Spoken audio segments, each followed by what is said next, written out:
Oi gente, eu sou a Duda e hoje eu tô aqui pra gente conversar um pouquinho mais sobre algumas das últimas leituras, mais precisamente os meses de maio e junho, naquele estilo mini resenhas que vocês já conhecem, né? Uma oportunidade de conhecer vários livros num vídeo só.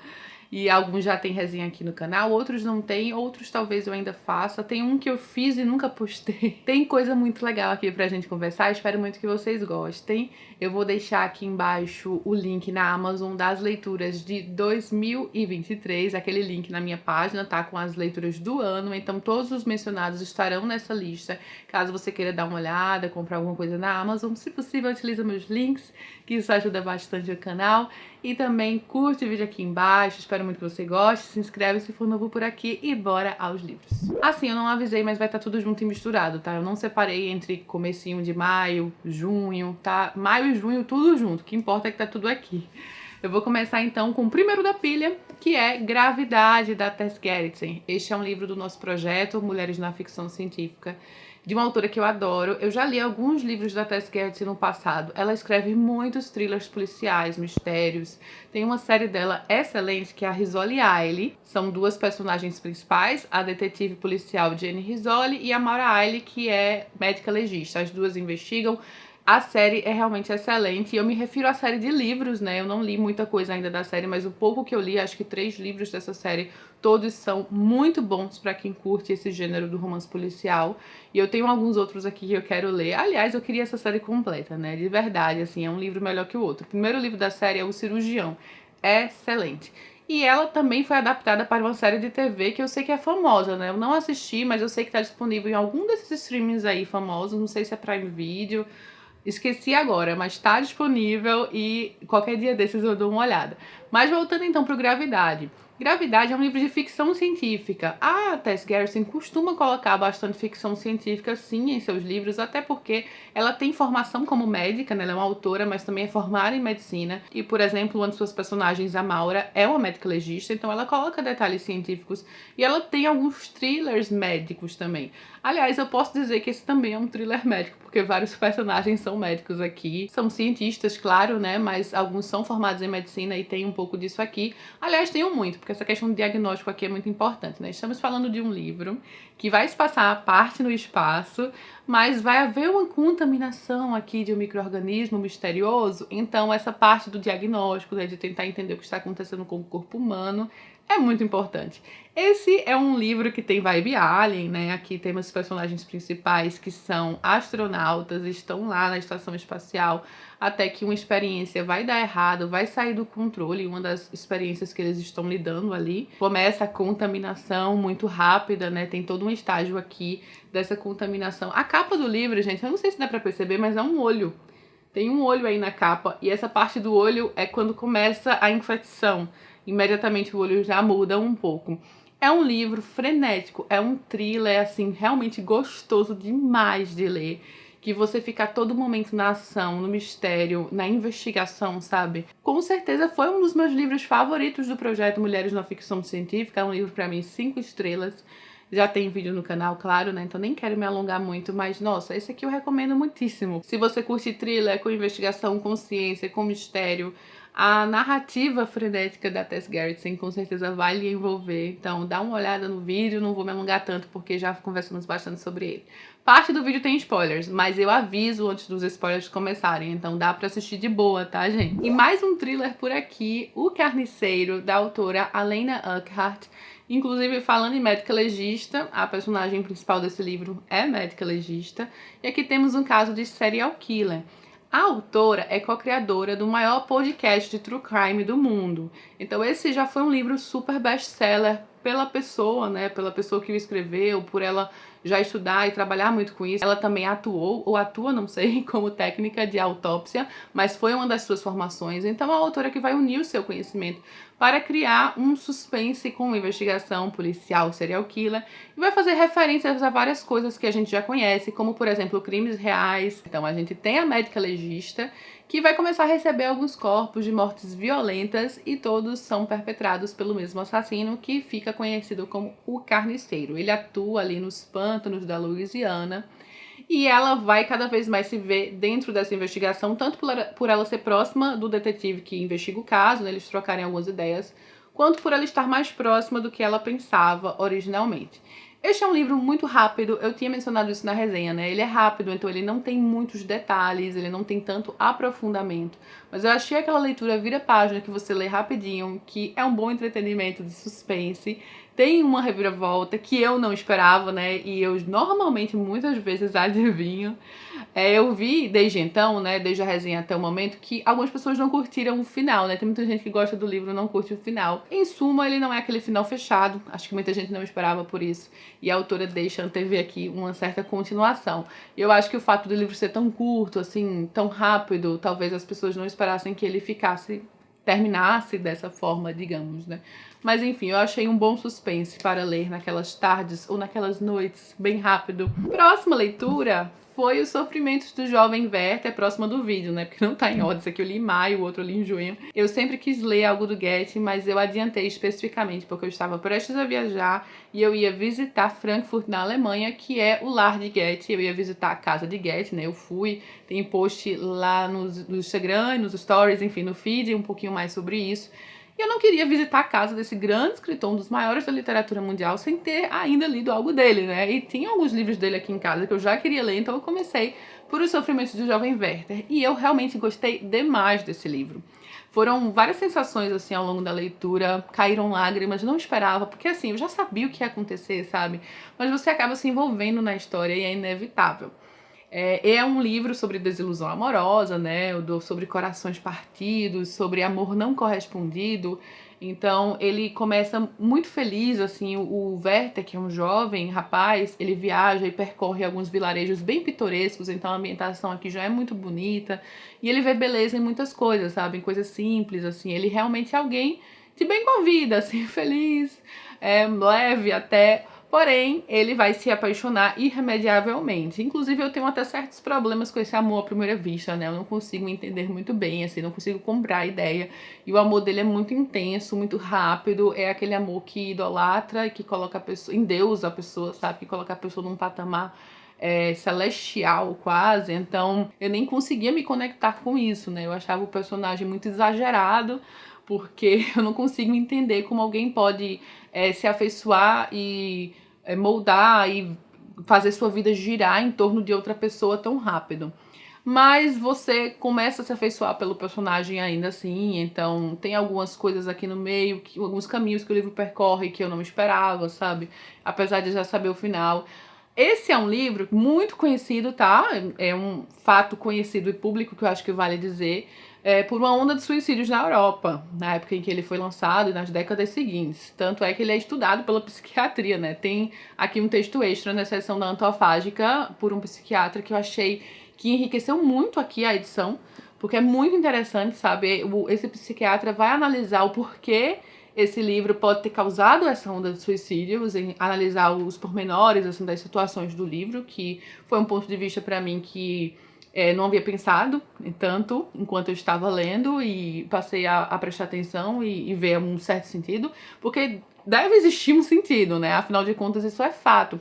Vários jovens na época se vestiam como Werther, enfim. Então, teve um grande impacto cultural e o autor é um dos grandes autores mundialmente falando, né? Então, eu gostei da narrativa, ele é um livro rápido, ele é um livro facilmente, assim, relacionável até, não tanto comigo, porque esse negócio de amor à primeira vista não consigo comprar, mas em relação à questão básica e atemporal da desilusão amorosa, né? É um assunto que não perde sua validade e que qualquer cultura consegue se relacionar, então, não à toa, um clássico também. A narrativa é incrível, tá? Eu gostei muito de várias reflexões ao longo do livro, as reflexões do Werther que nem sempre batem com as minhas, mas a forma como a cabeça dele funcionava, a forma como ele pensava sobre determinados assuntos e conseguia expor esses pensamentos. É um romance epistolar, é contado através de cartas que o personagem enviou para outra pessoa, só que a gente já sabe que tudo vai terminar drasticamente desde a primeira página, porque é mencionado logo no início que era uma compilação, né, para quem conheceu Werther e tudo mais. Então é um final assim que acho que todos já conhecem. Se não conhecem, na primeira página você já consegue captar tudo. Realmente gostei dessa experiência e quero muito ler outras coisas do Goethe. Provavelmente minha próxima experiência será As Afinidades Eletivas, que eu tenho aqui já do autor. Espero que eu esteja escolhendo um bom livro. Se você já leu, fala aqui embaixo se essa é uma boa escolha como próxima leitura, né? Ou se você indicaria outra coisa. Agora o livro, que eu já fiz resenha. Gente, eu fiz um vídeo para esse livro. Nunca postei. Deve já ter completado uns 2 meses. Se vocês querem que eu poste aí. Floradas na Serra, da Dina Silveira de Queiroz. Porque a agenda do canal acontece, outras coisas entram no caminho e eu vou deixando pra depois e acabo percebendo que tem coisa que eu não postei ainda. Mas enfim, então este é um livro nacional, é o primeiro livro publicado da Dina Silveira de Queiroz, que tornou-se uma autora muito famosa, mesmo já na sua época. Ela é a mesma autora de A Muralha, né, que eu acho que é o livro mais conhecido. Ela escreveu, inclusive, ficção científica, que eu quero muito ler, já tenho aqui. Ficção científica nacional sempre me interessa bastante, especialmente essas até mais clássicas, digamos, de autores pioneiros no Brasil, e uma autora mulher. Em Floradas na Serra, eu acho que eu falei, né, publicado em 1939, talvez não tenha falado. Mas a história se passa nas primeiras décadas do século XX, e aqui a gente vai acompanhar um grupo de garotas, especialmente a Elsa, que é a personagem principal, que começa o livro se dirigindo até Campos do Jordão. Muitas pessoas doentes de tuberculose iam até Campos do Jordão para tentar um ar melhor, né? Para tentar se restabelecer. Muitas passavam meses, até anos por lá. Eram considerado um local mais propício para a cura, né? Então várias pessoas iam e tinham casas de repouso, casas especializadas nisso. E a personagem vai para uma pensão de garotas, uma pensão pequena, né, de uma senhora que vai cuidar dessas meninas, e são meninas muito novas, adolescentes, algumas até pré-adolescentes, que sofrem com a questão da tuberculose, né. Então, vemos especialmente 4 dessas meninas que estão aqui na parte de trás do livro. Essa capa desse livro tá incrível, né, tem vários detalhes da história, e tem as 4 personagens, tem vários detalhes bem bucólicos, né? Porque aqui temos uma atmosfera bucólica, uma atmosfera campestre, muito bonita. Essa parte da natureza de Campos do Jordão é passada, Floradas na Serra, né? Desde o título até a capa e durante toda a história. Então eu gostei demais da ambientação, aos dilemas dessas personagens, que são puramente, às vezes, da própria idade, ainda que elas precisem lidar com coisas muito mais difíceis, como a morte ali na frente. Então tem muito sobre luto, sobre companheirismo, sobre vaidade e intrigas de adolescentes, né, de jovens meninas, em meio a este ambiente tão diferente para elas, né, longe da família. Então algumas personagens podiam morrer a qualquer momento, estariam longe de tudo e de todos, aprendendo a lidar com uma nova realidade, a conhecer outras pessoas, a se relacionar entre elas. Então traz muito desse companheirismo, ao mesmo tempo que tenta lidar com a morte. Então tem momentos aqui bem dolorosos nesse livro, sabe? Que as coisas estão indo bem, mas a morte pode estar ali na esquina. Vai falar muito também sobre o preconceito que essas pessoas passavam por elas terem tuberculose. As pessoas não queriam chegar perto, não queriam correr o risco de pegar. Tem aqui diferenças entre classes sociais, a autora vai abordar um pouco isso na história. Até a pobreza extrema aqui, com personagens doentes, entre outras pessoas que tinham mais condições, né, para lidar com tudo isso. Sobre solidão, sobre vários aspectos, assim, também puramente da natureza humana. Eu acho esse livro bem atemporal. Sobre doenças, né, de forma geral, assim. Então, aqui estamos falando de uma epidemia de tuberculose, que a gente pode relacionar em vários outros momentos da história com diferentes tipos de epidemia e doenças. E a história não vai se ater unicamente a isso, ela vai trazer muitas coisas aqui, até belas, então momentos felizes. Realmente um livro incrível, 5 estrelas, gente, adorei esse livro. Uma leitura inesperada que eu descobri passeando pela livraria. Comprei o livro Nada Vai Acontecer com Você, da autora Simone Campos, que também é uma autora brasileira, ela é do Rio de Janeiro. Nunca tinha visto esse livro na minha vida, não conhecia título, nem autora, nem capa. Foi lançado pela Companhia das Letras e me chamou a atenção puramente pela capa na livraria, e eu percebi que era um livro de mistério, né? Um thriller psicológico, um livro com algum suspense envolvido, e é comigo mesmo, então já comprei. Cheguei em casa, comecei a ler, aquela sensação, né, de passar na livraria, pegar um livro e já começar a ler, é tão bom. É um livro sobre 2 irmãs, uma delas desaparecida, e a irmã mais velha tentando lidar com esse desaparecimento, tentando procurá-la a todo custo, né? Ela vai entrar em contato com a polícia, mas ela vai agir por conta própria. E nessa busca por sua irmã, ela vai descobrir muitas coisas que não sabia sobre a vida da irmã. Ela vai acabar redescobrindo sua irmã, que antes elas eram muito próximas, mas acabaram se separando um pouco. Então essa irmã desaparecida é modelo, né? Ela tinha ido para São Paulo, se não me engano, a trabalho. Já faz um tempo que eu li, né? Esse aqui foi de maio. Acho que era São Paulo. Então ela tinha viajado a trabalho e foi nessa viagem que ela desapareceu. E a parte da irmã mais velha em busca da irmã mais nova, né, o que ela vai usar, as investigações que ela vai fazer já é interessante por si só. Mas a história ganha um fôlego muito, muito maior na segunda parte do livro. A segunda metade do livro a gente vai entender o que aconteceu com a irmã dela. E é uma parte repleta de tensão também. Aquela sensação frenética de você não saber como a coisa vai terminar. E é tudo muito interessante. Eu estava até pensando ao longo da leitura, será que vai ser anticlimático? Muito pelo contrário, não é anticlimático. E vai trazer muitas questões sociais aqui. De preconceitos raciais, as personagens são consideradas aqui pela classe social alta, né, caboclas. Elas têm um bom poder aquisitivo, a família delas tinham, mas elas nunca foram consideradas da mesma forma por elas a vida inteira serem vistas como caboclas. Então elas são descendentes de indígenas e elas têm essa aparência, né, o cabelo muito liso, a pele mais escura. As formas como isso moldou, né, as experiências delas ao longo da vida e como elas lidaram com isso. Mas também, muito fortemente, questões como sexismo aqui, né? Sobre a mulher, os perigos da mulher no dia a dia, no cotidiano, nas pequenas coisas, até que culmina num ápice, assim, do perigo muito, muito real. Tem parte desse livro que você, como mulher, enquanto lê, dá aquele arrepio, sabe? Porque são situações, às vezes, cotidianas, situações que a gente não quer passar de forma alguma. Até comentários, assim, digamos, inocentes, que a pessoa escuta, mas que de inocente não tem nada. Então, ela vai de pequenas camadas nesse sentido, sabe? Até um ápice aqui na história. Eu falei mais sobre esse livro num vlog que eu gravei. Então o vlog serviu como uma resenha do livro, tá? Caso você queira ver um pouquinho mais da história. Mas recomendo muito, gente. Gostei bastante. Tá escuro, né? Sentei aqui, eu tava fora de casa, cheguei, sentei, comecei a gravar. Nem me preocupei em ligar as luzes, mas enfim, espero que dê pra ver direitinho. Vamos pra Agatha Christie aqui. Tem alguns de Agatha Christie. Tem dois, né? Alguns, parece muito. Café Preto, que é uma peça originalmente. Aliás, os dois são, tá? Eu vou falar desses dois aqui rapidamente porque já tem vídeo. Café Preto, originalmente é uma peça de Agatha Christie, adaptada, né, novelizada pelo Charles Osborne, assim como O Visitante Inesperado. Aqui nós temos uma história típica de Agatha, naquele sentido do crime em uma casa fechada, onde todos se conhecem, todos são familiares ou amigos ou funcionários. A típica construção de enredo que a gente sempre associa muito a Agatha Christie. Mas aqui, então, um dos personagens, né, o dono da casa, o proprietário, ele é um cientista que vai trabalhar com coisas muito importantes para o governo. Então, ele tá ali com uma experiência muito importante, de muito valor, até de guerra, digamos, valor tático, enfim. E ele está receoso de que seja roubado, né? Então ele começou a sentir que alguma coisa estava errada no celular e ele vai convidar aquele Poirot aqui. E é um livro com o Poirot e o Hastings, então isso é algo especial aqui dessa história, porque você vai ter os dois personagens, meus dois queridos personagens, num livro só, depois de tanto tempo, né? E eu falo depois de tanto tempo no sentido de que é um livro publicado em 1998 ou 1999, ainda que seja uma peça da década de 30. Quase certeza que é da década de 30. É isso mesmo, é 1934.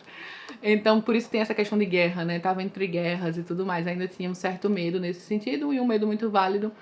Então, obviamente, quando o Poirot chega nessa casa, gente, o que acontece é que este homem é assassinado, não dá tempo. E ele vai começar a investigar. Em linhas gerais, assim, esse é uma tipo de história da autora que você vai encontrar em vários outros livros. E particularmente nessa aqui, pra mim, falta um pouco de personalidade na história.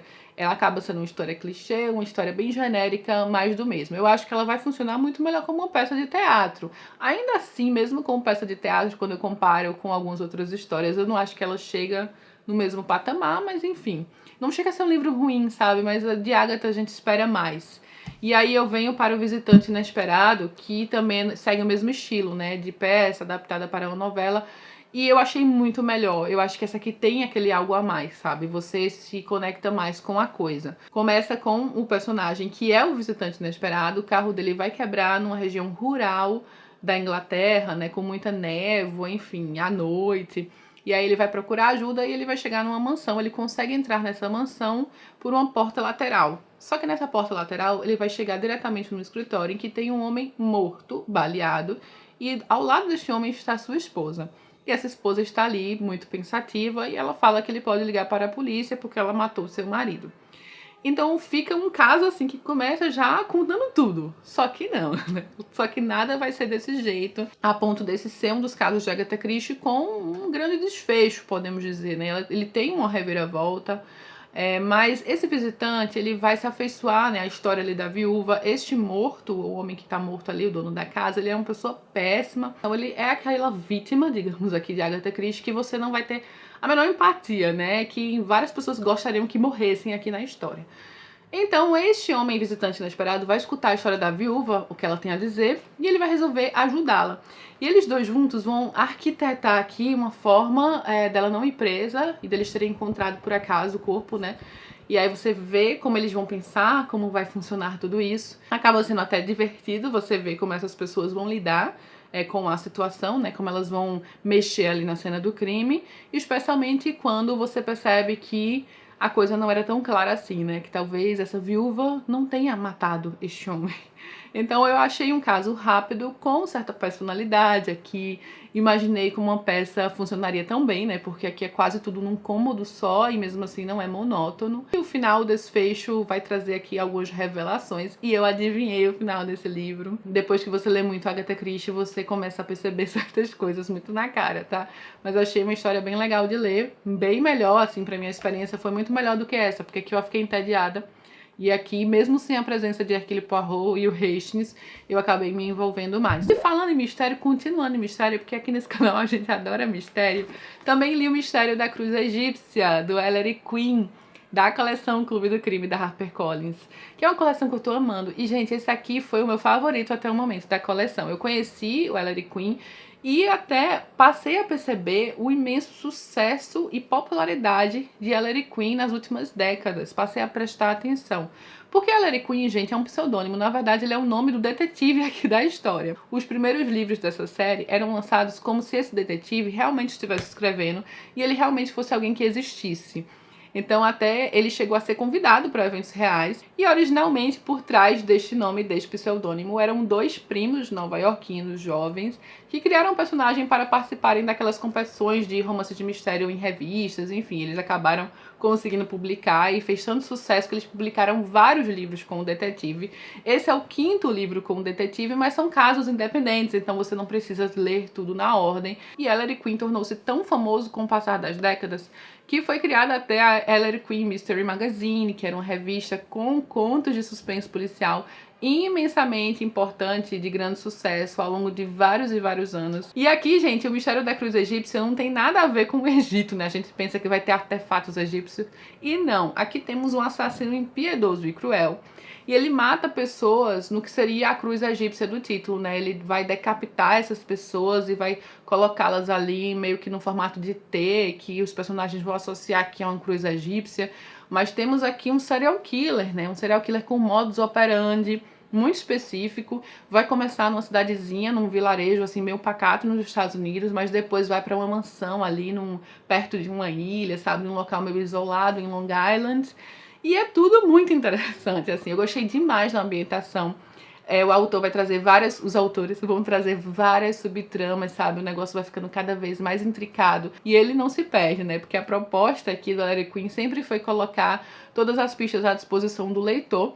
Tanto é que em determinado ponto, o autor, o Ellery Queen, né? Os autores vão falar diretamente com o leitor, vão pausar assim e falar, agora pense, você já conseguiu desvendar esse mistério? Todas as pistas já estão aqui, o mistério está prestes a ser desvendado e o autor vai nos desafiar aqui a também chegar à conclusão deste crime, até aquela cena do desfecho final em que ele vai mostrar através do detetive principal, que é ele mesmo, digamos, Ellery Queen, como ele chegou a essa conclusão. Então gostei muito. Também nem quero me alongar tanto, eu até sinto que me alonguei, porque já tem vídeo, tá? Então eu falei muito mais sobre esse livro, sobre o enredo, enfim, o que eu achei no vídeo que saiu no canal. E uma surpresa pra mim, pois tornou-se um livro 5 estrelas, foi o Como Matei Minha Querida Família, da Bella Mack. E, gente, assim, o título é bem polêmico já, né? Sim, temos uma personagem principal que vai arquitetar a morte de sua família e vai efetivar esta morte. E ela vai nos contar diretamente da prisão como ela arquitetou e matou vários membros da família. Só que ela está na prisão não exatamente por isso, né? Do que é de se imaginar quando a gente lê a sinopse. Ela está na prisão por um crime que ela não cometeu. Ela vai arquitetar tudo de uma forma tão engenhosa que são crimes quase impossíveis de serem descobertos aqui, né? De acordo com a forma que ela os comete ali com o passar do tempo. Ela vai usar muitas coisas aqui do cotidiano, da rotina dos próprios familiares, que ela vai atrás e pesquisar para fazer com que fique o mais natural possível, né? E pode parecer tão terrível, né? Mas ele é um livro que também é cômico. Ela é uma personagem extremamente ácida, ela vai pensar muito sobre o que a rodeia, né? Sobre questões de classes sociais, especialmente. Ela vai fazer isso como vingança mesmo, para vingar sua mãe e ela mesma, porque ela sempre se considerou muito injustiçada. Essa família não apenas é péssima, mas é podre de rica, não é um rico normal, é aquele rico multimilionário extremo, sabe? Dono de várias coisas, com muito dinheiro. E ela sempre foi muito pobre, né? Então vai passar muito dessa construção social, de como ela vê o mundo dos ricos, como ela julga o mundo dos ricos. E a voz da personagem é realmente interessantíssima aqui. Eu acho que esse livro aqui ganha muito nesse aspecto, não apenas no enredo, né, na premissa e em como a autora vai construir esse enredo e estruturar a narrativa, que já é ótimo, mas na própria narrativa em si, nas reflexões que vai trazer, a ponto da gente acompanhar uma assassina cometendo vários assassinatos e você tá aqui, né, achando tudo muito divertido e interessante.